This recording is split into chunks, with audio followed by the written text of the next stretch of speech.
Pakistan must be diplomatically isolated at every international forum. This was decided today, according to sources, at a meeting that Prime Minister Narendra Modi held with his most senior ministers to shape India's response to Sunday's terror attack, in which 18 soldiers were killed at an army base in Jammu and Kashmir's Uri.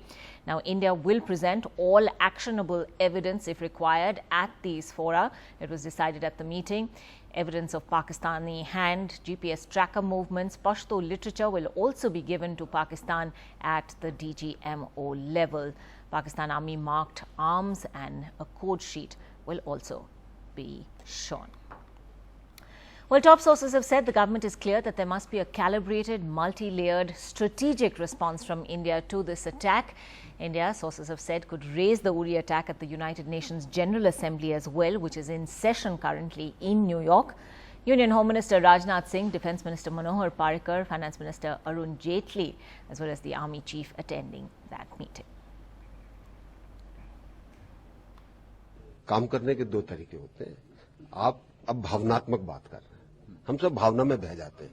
किसी भी चीज को करने के लिए ठंडे दिमाग से सोच समझकर रणनीति के तहत काम करना चाहिए। मुझे पूरी आशा है कि जो हमारे प्रधानमंत्री जी ने बोला उसके ऊपर जरूर कुछ न कुछ होगा।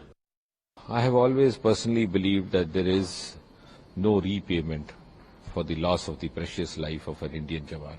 And I think it's something that each one of us will have to realize and try to analyze why after 1.5 months or so, we have as many of number of injuries happening on the security personnel as on the other side.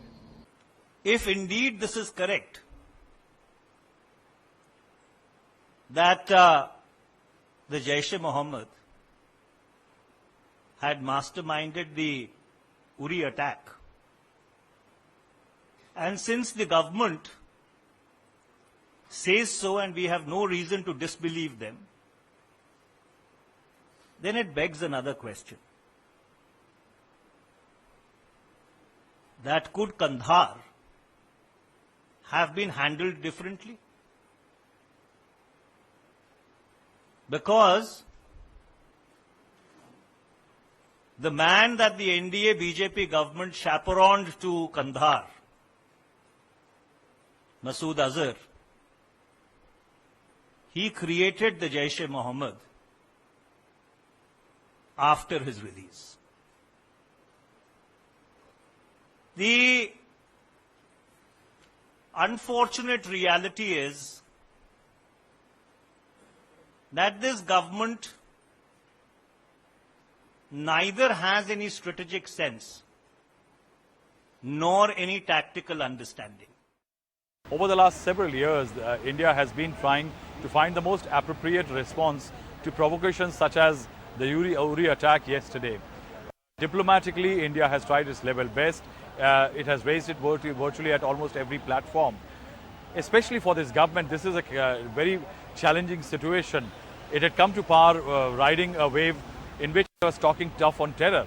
And the government needs to keep its slogan intact. And that is why, if you see from the Prime Minister down, there were some very strong statements. They may not amount to saber rattling, but definitely when the Prime Minister says that the perpetrators may not go unpunished, definitely the Prime Minister is indicating that something is in the offing. Since morning there have been a series of meetings. If you look at the character, first the Defence Minister briefs the Prime Minister on his visit to Srinagar, his meeting with several officials there in Srinagar. Then the Home Minister chairs a meeting with the Defence Minister, the National Security Advisor, the Army Chief, the DGMO, the intelligence officials, and even the Prime Minister official, the Principal Secretary to the Prime Minister, Mr. Nipendra Mishra, was there in the meeting. Now, in that meeting, what we hear, all the evidence which has come from the ground, from the terror strike site, was looked at. And what this evidence is talking about, say, for example, the GPS equipment. The GPS data is showing certain very clear elements of the linkages that how they came from Pakistan. The second are the code sheets have been found. Now, these code sheets, the sources are saying, are largely used by the Pakistani army. Now, given this kind of material, one decision which we have heard about is that the DGMO India will be talking to his counterpart in Pakistan and conveying to him that India wants to submit the evidence which has been collected through preliminary investigation, and the rest can come later. That's perhaps at the appropriate level it's being raised. But the fact remains that the government is not ruling it out. though Mr. VK Singh kind of people are already saying that India will remain a responsible nation and emotional responses won't be there and there will be a sense of caution, but definitely not ruling out any kind of a strategic response is something one will have to wait and see what kind of response will that be.